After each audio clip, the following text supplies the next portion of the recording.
তো বন্ধুরা, যারা এর আগের ভিডিওটা দেখোনি অবশ্যই তাদের জন্য এই ভিডিওটি নয়, ভিডিওর লিঙ্ক ডেসক্রিপশন বক্সে দেওয়া আছে, সেই লিঙ্কে গিয়ে ক্লিক করলে তোমরা কিন্তু এর আগের ভিডিওটি পাবে। যদি আগের ভিডিও না দেখতে পারো বা না দেখে থাকো তাহলে কিন্তু এই ভিডিও তোমাদের জন্য কোনো রকম কাজে লাগবে না।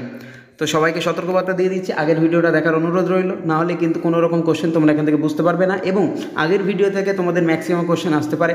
লাস্ট মিনিট সাজেশন মানে হলো কিছু কোশ্চেন এমন যেগুলো ইম্পর্টেন্ট, যেগুলো পড়ে যাওয়ার জন্য অবশ্যই উপযুক্ত, এবং এই প্রশ্নগুলো পড়ে গেলে সেখান থেকে আমরা অন্তত দু একটা কোশ্চেন হুবহু কমন পেয়ে যেতে পারি। তো তোমাদের জন্য সাজেশনটি আছে, একবার দেখে নাও। তো বন্ধুরা, তোমাদেরকে আবার একটু বলে দিই, এটা লাস্ট মিনিট সাজেশান মানে এমন নয় যে এখান থেকে একেবারে হুবহু প্রশ্ন সবটাই তুলে দেবে। এর আগের ভিডিওটা থেকে কিন্তু অত্যাধিক ইম্পর্টেন্ট কিছু কোশ্চেন রাখা হয়েছে। লাস্ট মিনিট সাজেশান মানে হলো যে কোশ্চেনগুলো একবার অন্তত শেষ মুহূর্তে আমাকে দেখে যেতেই হবে, সেরকমই কিছু কোশ্চেন। তো দেখো, তোমাদের এখানে শুরু করছি একক 1 থেকে। প্রথম প্রশ্নটা রেখেছি, প্রাচীন ভারতের আর্য ভাষার কালগত সীমা নির্দেশ করো। নিদর্শন সহ প্রাচীন ভারতীয় আর্য ভাষার ধ্বনিতাত্ত্বিক বৈশিষ্ট্যগুলি আলোচনা করো বা লেখো। পরের প্রশ্ন আমরা চলে আসবো। 2 নম্বর বলছে, মধ্য বাংলা ভাষার কালগত সীমা নিদর্শন উল্লেখ করো, এই ভাষার ভাষাতাত্ত্বিক বৈশিষ্ট্য লেখো। পরের প্রশ্ন বলছে, বাংলা ভাষার উদ্ভব ও বিকাশ সম্পর্কে লেখো। এবং 4 নম্বর প্রশ্ন, আদি মধ্য বাংলা ভাষার ভাষাতাত্ত্বিক বৈশিষ্ট্য আলোচনা করো। এই 4টে পড়লে এখান থেকে তোমরা একটা কিংবা দুটো অবশ্যই কমন পেয়ে যেতে পারো। পরের প্রশ্ন এখানে দেখো রেখেছি, বলছে বঙ্গালী বা বাঙালি উপভাষার ভাষাতাত্ত্বিক বৈশিষ্ট্য আলোচনা করো।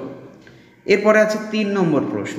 3 নম্বর প্রশ্নটি হচ্ছে, কামরূপী বা রাজবংশী উপভাষার প্রচলিত অঞ্চলগুলি বা অঞ্চল নির্দেশ করে এর ধ্বনিতাত্ত্বিক বৈশিষ্ট্যগুলি আলোচনা করো।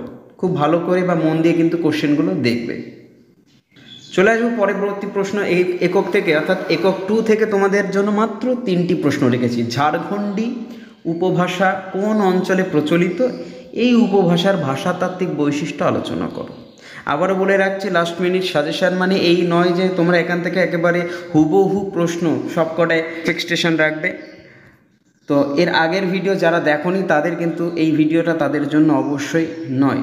পরের প্রশ্ন, আচ্ছা তোমরা এখানে জানতে পারবে তোমাদের আইপিএ বলে একটা জিনিস তোমাদের থাকে।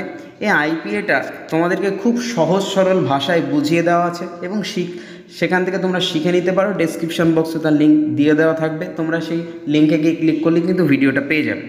তো দেখো, একক 3 থেকে তোমাদের জন্য প্রশ্ন রেখেছি। প্রথম প্রশ্ন বলছে, শব্দার্থ পরিবর্তনের কারণগুলি আলোচনা করো। শব্দার্থ পরিবর্তনের কারণগুলি আলোচনা করো। পরের প্রশ্ন আসবো, সরলোক, শ্রুতিধ্বনি, অর্থসংকোচ বা অর্থবিনতি, এই 4টি টিকার মধ্যে যে কোনো তোমাদেরকে যে 3টে টিকা দেয় ওখান থেকে একটা কিংবা দুটো অবশ্যই পেয়ে যেতে পারো। পরের প্রশ্ন চলে আসবো আমরা, ধ্বনি পরিবর্তনের কারণ উদাহরণ সহ আলোচনা করো। এরপরে একক 4, অর্থাৎ একক 3 থেকে তোমাদেরকে 3টে প্রশ্ন রেখেছি। একক 4-এ তোমাদেরকে চলে আসবো, তোমাদের জন্য রেখেছি এখানে 2টো প্রশ্ন। বলছে, রোমানীয় বর্ণমালার পরিচয় দাও অথবা এর উদ্ভব বা বিকাশের ধারণা লেখো।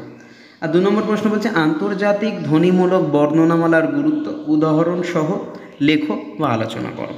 এরপরে চলে আসবো এই 4টে একক বাদে তোমাদের যে টিকাগুলো দেবে, এই টিকার মধ্যে থেকে তোমাদের প্রথমে রেখেছি প্রাচীন বাংলা ভাষার সময়কাল নির্দেশ করো, যে কোনো 2টি ভাষাগত বৈশিষ্ট্য লেখো।